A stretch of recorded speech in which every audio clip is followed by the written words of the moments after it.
నమస్కారం. వినుకొండ న్యూస్కి స్వాగతం. ఈరోజు ముఖ్యాంశాలు.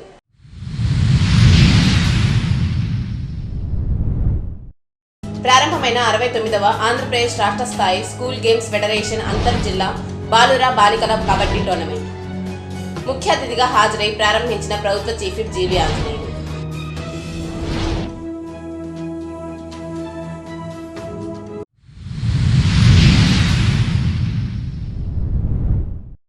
అందుకుల కొత్తపాలెం శివారులో రోడ్డు ప్రమాదం, వ్యక్తికి తీవ్ర గాయాలు.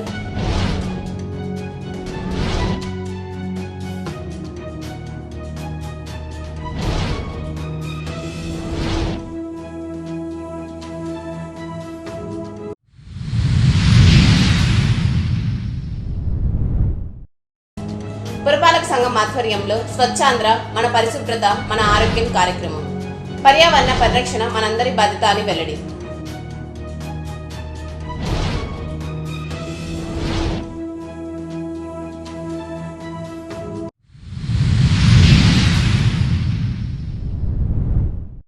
వినుకొండ పట్టణంలోని ప్రభుత్వ జూనియర్ కళాశాల క్రీడా మైదానంలో 69వ ఆంధ్రప్రదేశ్ రాష్ట్ర స్థాయి స్కూల్ గేమ్స్ ఫెడరేషన్ అంతర్ జిల్లా బాలుర బాలికల కబడ్డీ టోర్నమెంట్ను ప్రభుత్వ చీఫ్ విప్ జీవి ఆంజనేయులు ముఖ్య అతిథిగా హాజరై లాంఛనంగా ప్రారంభించారు.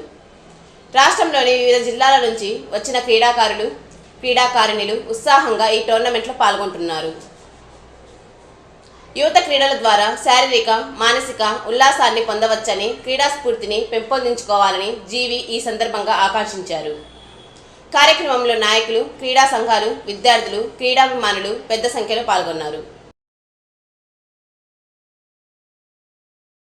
మీ యొక్క డిస్ట్రిక్ట్ టీమ్ లో సెలెక్ట్ అయ్యి ఈ స్టేట్ మీట్ కి వచ్చినటువంటి అందరికి ప్రత్యేక అభినందనలు. ఈరోజు రాష్ట్ర స్థాయి కబడ్డీ పోటీలు ఈ వినుకొండలో జరగడం మా అందరికి చాలా ఆనందం. మీ అందరికి ఈ రోజు ఈ కార్యక్రమంలో పాల్గొన్నటువంటి విద్యార్థులకి, ప్రతి క్రీడాకారులందరికీ హృదయపూర్వక అభినందనలు. ఈ రోజు మన ముఖ్యమంత్రి చంద్రబాబు నాయుడు గారు చాలా ప్రత్యేకంగా క్రీడలను ప్రోత్సహిస్తున్నారు. అన్ని క్రీడల్ని ప్రోత్సహిస్తూ ప్రత్యేక స్కాలర్షిప్లు ఇస్తూ ప్రత్యేక కోచ్లు పెట్టి శిక్షణ ఇప్పిస్తా ఉన్నారు. ఇది ఎంతో అభినందనీయం. అనేక స్కూల్స్ లో క్రీడా మైదానాల్ని అభివృద్ధి చేయడానికి మంత్రి నారా లోకేష్ గారు ఎనలేని కృషి చేస్తాం. అభినందనలు. ఈ రోజు ప్రతి స్కూల్ మైదానం గేమ్స్ అండ్ స్పోర్ట్స్ కు అనుకూలంగా తీర్చిదిద్దాలని చేస్తున్నటువంటి నారా లోకేష్ గారికి, మంత్రి గారికి ఒకసారి గట్టిగా చప్పట్లు కొట్టి అభినందనలు తెలియజేయాలని సందర్భంగా నేను కోరుతున్నా. ఈ రోజు మంత్రి లోకేష్ గారు ఈ రోజు విద్యార్థులు గొప్ప భారత పౌరులుగా తీర్చిదిద్దాలని విద్యా విధానంలో ఒక గొప్ప సమూలమైనటువంటి మార్పులు తీసుకొచ్చారు ఈ రోజు నారా లోకేష్ గారు. 5 సంవత్సరాల్లో గతంలో ఒక్క టీచర్ ఉద్యోగం నియామకం చేయలేదు,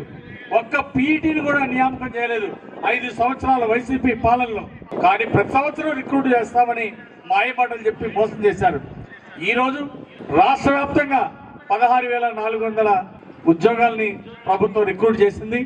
అందులో పీఈటీలు రాష్ట్రంలో ఎన్ని పోస్టులు అయితే ఖాళీలు ఉన్నాయో మొత్తం కూడా భర్తీ చేయడం జరిగింది. ఈ రోజు పీఈటీలో ఉన్నటువంటి స్కూల్లో పిల్లలు చాలా యాక్టివ్ గా, టీం వర్క్ తోటి, ఒక క్రమశిక్షణ తోటి చాలా ఉత్సాహంగా ఉంటాం అనేది ఒక ప్రత్యేకంగా గమనించడం జరిగింది. అందుకే నారా లోకేష్ గారు పిల్లల్ని ఎప్పుడు గేమ్స్ అండ్ స్పోర్ట్స్ లో ఎంకరేజ్ చేయాలని మన మంత్రి గారు ప్రత్యేకంగా ఈ పీఈటీలు రిక్రూట్మెంట్ చేయడం జరిగింది. దీనివల్ల పిల్లల యొక్క భవిష్యత్తుకి మంచి పునాదులు వేయడం జరిగింది. చాలా సంతోషంగా ఉంది. అన్ని స్కూల్స్ లో ఈరోజు మంచి టాలెంటెడ్ పీఈటీస్ని ఈరోజు ప్రభుత్వం రిక్రూట్ చేసింది. అలాగే ప్రభుత్వ పాఠశాలలో చదివే పిల్లల్ని మోర్ టాలెంట్ గా తయారు చేయాలని ఈరోజు టీచర్ పోస్టులు అన్ని కూడా భర్తీ చేయడం అనేది ఒక గొప్ప విశేషం. ప్రభుత్వ బడిలో చదువుకునే పేద పిల్లల్ని ఒక దేశం గర్వించదగ్గే మంచి బిడ్డలుగా వాళ్ళని తయారు చేయాలని, గొప్ప భారత పౌరులుగా తీర్చిదిద్దాలనే లక్ష్యంతో ఈరోజు ప్రభుత్వ పాఠశాలలో ఉన్నటువంటి టీచర్ పోస్టులు, పీఈటీ పోస్టులు అన్ని కూడా భర్తీ చేయడం చాలా సంతోషించదగ్గ విషయం. ఈ విధంగా ఎన్డీఏ ప్రభుత్వం ఒక పక్క చంద్రబాబు నాయుడు గారు, మరో పక్క ఉప ముఖ్యమంత్రి పవన్ కళ్యాణ్ గారు రాష్ట్ర అభివృద్ధి కోసం అహర్నిశలు కష్టపడటం ఈరోజు ప్రజలందరూ కూడా అభినందిస్తూ ఉన్నారు. అందుకే ఈరోజు ప్రభుత్వం అందించే సహకారాన్ని తీసుకొని మీరందరూ ఉజ్వల భవిష్యత్తుకి ఎదగాలని చెప్పి కోరుతున్నా. గేమ్స్ అండ్ స్పోర్ట్స్ ఎవరైతే చక్కగా ఆడతారో, రాణిస్తారో వాళ్ళ జీవితంలో కూడా గొప్పగా రాణిస్తారని ఈ సందర్భంగా నేను తెలియజేస్తున్నా. నేను కూడా ఒకప్పుడు కబడ్డీ ప్లేయర్, మా స్కూల్లో జోన్కి సెలెక్ట్ అయ్యి జోన్లో కూడా ఆడటం జరిగింది. నాకు కూడా కబడ్డీ అంటే చాలా ప్రత్యేక ఇంట్రెస్ట్. ఇక గోల్డ్ మెడల్ సాధించిన వాళ్ళు చూడటం ఈరోజు చాలా ఆనందంగా ఉంది. ప్రత్యేక అభినందనలు. గద్దే హరీష్ గోల్డ్ మెడల్ సాధించడం గట్టిగా చప్పట్లు కొట్టి అభినందించాలని సందర్భంగా కోరుకుంటూ మన కంట్రీ నుండి ప్రతినిధిగా ఆడి గోల్డ్ మెడల్ సాధించడం చాలా అభినందనీయం. మీరందరూ కూడా చక్కటి టాలెంట్ని ప్రదర్శించి క్రీడా స్ఫూర్తితో చక్కగా ఆడాలి, గెలుపు ఓటర్లు సమానంగా తీసుకోవాలని ఈ సందర్భంగా తెలియజేస్తున్నాను. ఆర్టీసీ బస్సు బైక్ ఢీకొన్న ప్రమాదంలో వ్యక్తికి తీవ్ర గాయాలైన సంఘటన శనివారం చోటు చేసుకుంది. స్థానికులు తెలిపిన వివరాల మేరకు ప్రకాశం జిల్లా ఉమ్మడివరం అందుగుల కొత్తపాలెం శివారులో ఆర్టీసీ బస్సు ద్విచక్ర వాహనం ఢీకొన్నాయి. ఈ ప్రమాదంలో ద్విచక్ర వాహనంపై ప్రయాణిస్తున్న వ్యక్తికి తీవ్ర గాయాలు కాగా బాధితుడు చికిత్స నిమిత్తం హైవే అంబులెన్స్ సిబ్బంది ఆసుపత్రికి తరలించారు. నూజెండ్ల ప్రాథమిక వ్యవసాయ సహకార పరపతి సంఘం నందు సొసైటీ సిఈఓ గంగినేని శ్రీనివాసరావు ఆధ్వర్యంలో జాతీయ సహకార వారోత్సవాలు నిర్వహించారు.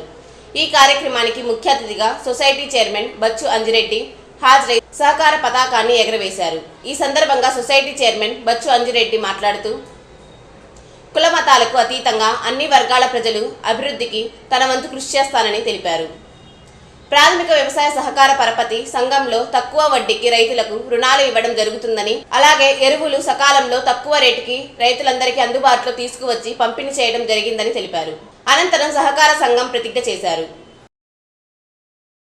వినుకొండపట్నంలోని కారంపూడి రోడ్డులో గల శ్రీ చైతన్య స్కూల్ నందు శనివారం పురపాలక సంఘం ఆధ్వర్యంలో స్వచ్ఛాంధ్ర మన పరిశుభ్రత మన ఆరోగ్యం కార్యక్రమాల్లో ముఖ్య అతిథిగా ప్రభుత్వ చీఫ్ విప్ జీవి ఆంజనేయులు పాల్గొన్నారు. జీవి స్వయంగా పాఠశాల ప్రాంగణంలో మొక్కలు నాటారు. ఈ సందర్భంగా ఆయన మాట్లాడుతూ పచ్చదనం పరిశుభ్రత యొక్క ప్రాధాన్యతను వివరించారు. మన ఆరోగ్యం మన చేతుల్లోనే ఉందని, పరిసరాలను పరిశుభ్రంగా ఉంచుకోవడం, వీలైనన్ని ఎక్కువ మొక్కలు నాటి పర్యావరణాన్ని కాపాడుకోవడం మనందరి బాధ్యత అని ప్రతి ఒక్కరూ ఈ కార్యక్రమాన్ని స్ఫూర్తిగా తీసుకోవాలన్నారు. ఈ కార్యక్రమంలో మున్సిపల్ అధికారులు, నాయకులు తదితరులు పాల్గొన్నారు.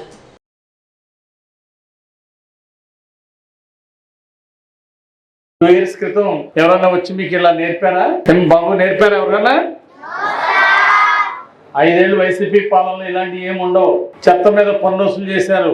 గతంలో ఏ ప్రభుత్వం వసూలు చేయలే అని మీరు విద్యార్థులు తెలుసుకోవాలి. ఎలాంటి మంచి ప్రభుత్వాలు, మరి చంద్రబాబు నాయుడు గారు లాంటి మంచి ముఖ్యమంత్రి దొరకటం మనందరి అదృష్టం, మన రాష్ట్రం చేసుకున్నటువంటి పుణ్యం. అందువల్లే ఈరోజు ముందు పరిశుభ్రత, ఆరోగ్యాన్ని సాధించాలంటే పరిశుభ్రత ఉండాలి. అందులో భాగంగా ఈరోజు అన్ని స్కూల్స్ కు వెళ్ళి నేర్పుతున్నారు పరిశుభ్రత గురించి. గత ప్రభుత్వంలో చెత్త మీద పన్ను వసూలు చేసి 80 లక్షల టన్నుల్ని ఎక్కడికక్కడ మున్సిపాలిటీల్లో దాన్ని క్లీన్ చేయకుండా వదిలివేశారు. దాన్ని క్లీన్ చేస్తే డబ్బు ఖర్చు అవుతుందని వదిలేశారు.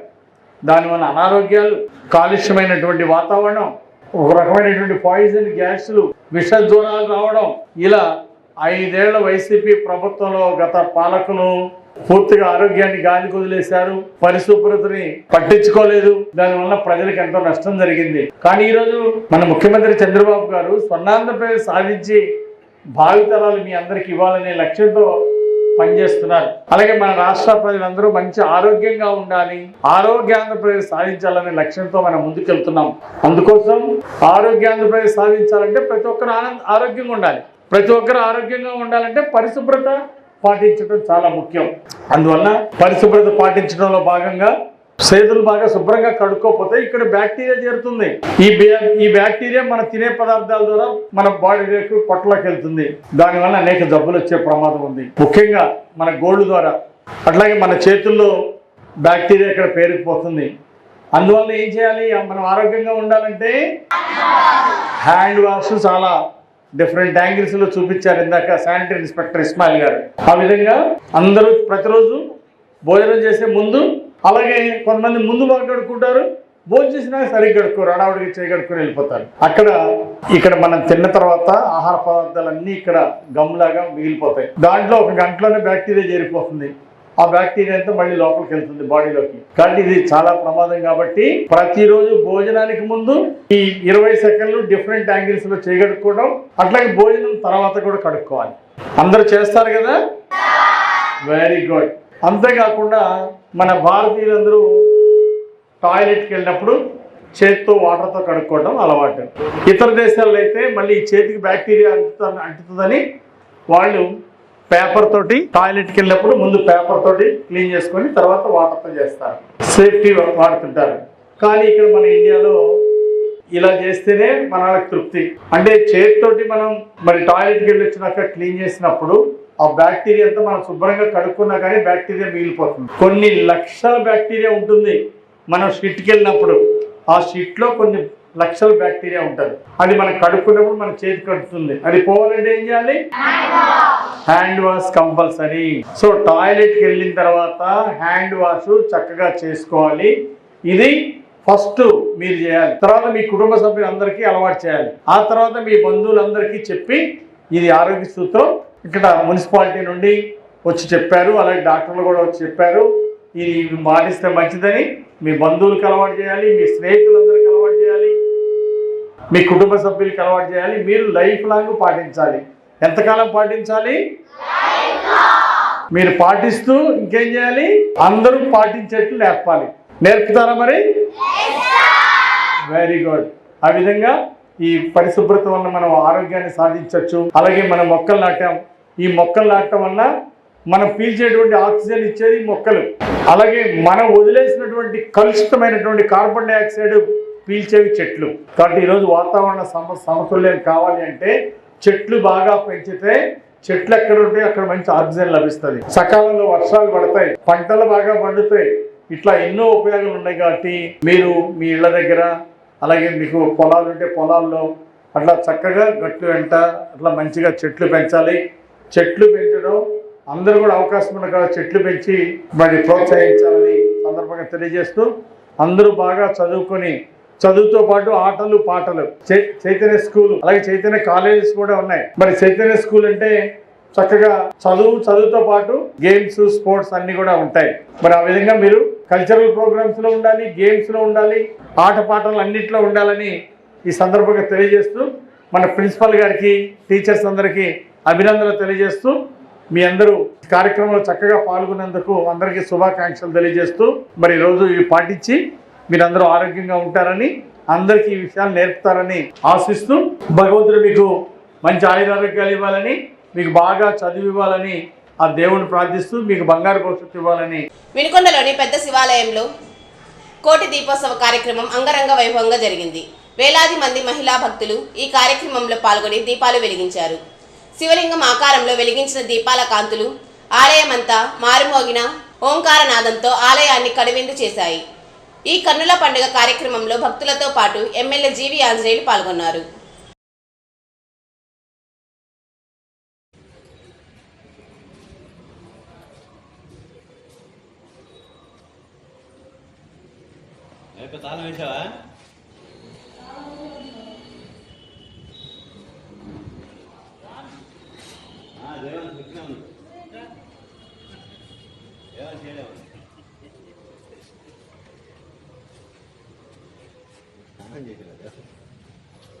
వినుకొండలో బహిరంగ మలమూత్ర విసర్జన నివారణకు చర్యలు తీసుకుంటున్నామని పురపాలక సంఘం శానిటరీ ఇన్స్పెక్టర్ ఇస్మాయిల్ తెలిపారు.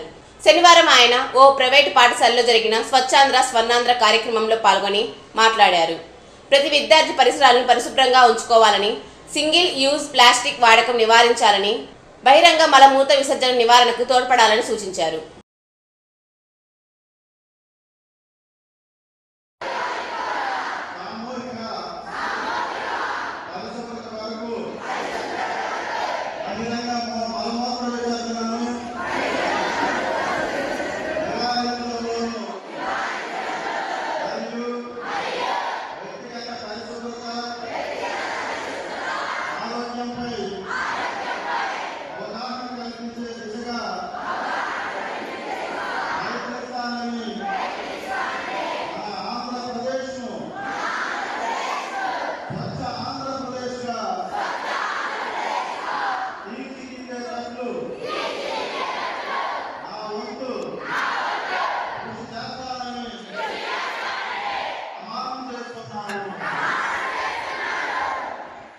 వినుకొండ న్యూస్ సమాప్తం. తిరిగి రేపటి న్యూస్ కలుద్దాం. అంతవరకు సెలవు. నమస్కారం.